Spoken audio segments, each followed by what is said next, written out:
Olá, saudações literárias, eu sou Marcos Vinícius Gasques, o Bicho de Prata, e eu vou falar hoje dos Meninos da Rua Paulo, do húngaro Ferenc Molnár. Era uma leitura indicada na escola, mas nunca calhou de um professor, de uma professora, indicar essa leitura, pedir essa leitura nas minhas turmas. Mas eu li agora, nessa edição da Companhia das Letras, com tradução original do também húngaro Paulo Honay. A edição original foi publicada em 1907 e narra a disputa de dois grupos de garotos pelo Grund, como era chamado o terreno de uma serraria onde havia um barracão, eles faziam reuniões e também espaço para jogar pela, que seria um tênis primitivo. Quem já jogou futebol na rua sabe a importância de um campinho para a garotada. O livro fala de aventura, fidelidade, heroísmo, entrega, traição. Tem um cunho um tanto quanto militarista, o que me incomodou bastante até. Os meninos têm uma hierarquia militar com patentes e obediência, disciplina militar. E estamos falando de crianças, garotos que estão na puberdade, né? E, bom, isso se justifica, em parte, provavelmente pela história da Hungria, que viveu derrotas militares, guerras e, inclusive, dominações.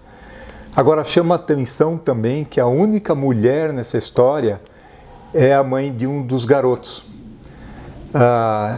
Em pelo menos duas ocasiões, o autor, o Ferenc Molnár, ele praticamente diz que ele era um dos meninos da Rua Paulo. Bom, o que é muito interessante é que na orelha do livro, quem assina é o editor da Companhia das Letras, o Luiz Schwartz, e ele abre uma exceção para si. Ele diz que é contra, que ele não gosta da ideia de editores assinarem textos dentro dos livros que publicam, mas ele faz um depoimento bastante emotivo, né, nessa orelha, porque esse foi o primeiro livro foi o único livro que ele ganhou do seu pai, André Schwartz, que nasceu em Budapeste, que é justamente onde se passa a história dos meninos da Rua Paulo.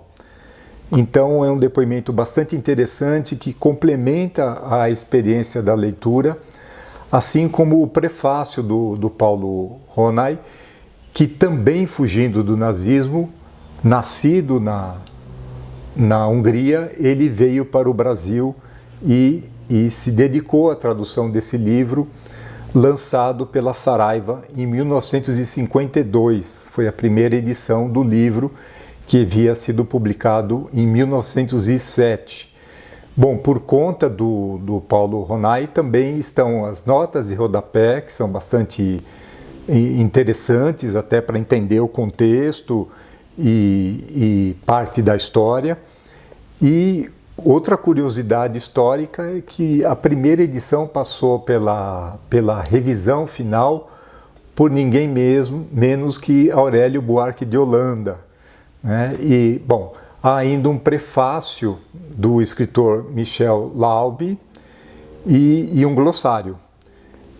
O que é uma pena que essas ilustrações da capa e de vários momentos do livro, elas são de um artista quase certamente húngaro, cujo nome se perdeu no tempo, né?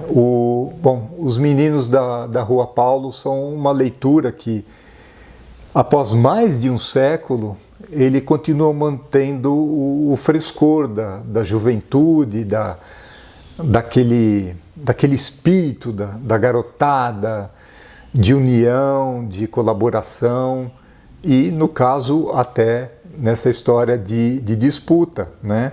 E também quem teve a oportunidade de brincar na rua sabe que havia as turminhas, né? E quão importante era um lugar para estar junto e principalmente praticar um esporte, nesse caso a pela. É um livro que, mais de um século depois, ainda emociona, mesmo para quem nunca jogou futebol no asfalto. É isso, boas leituras, até a próxima!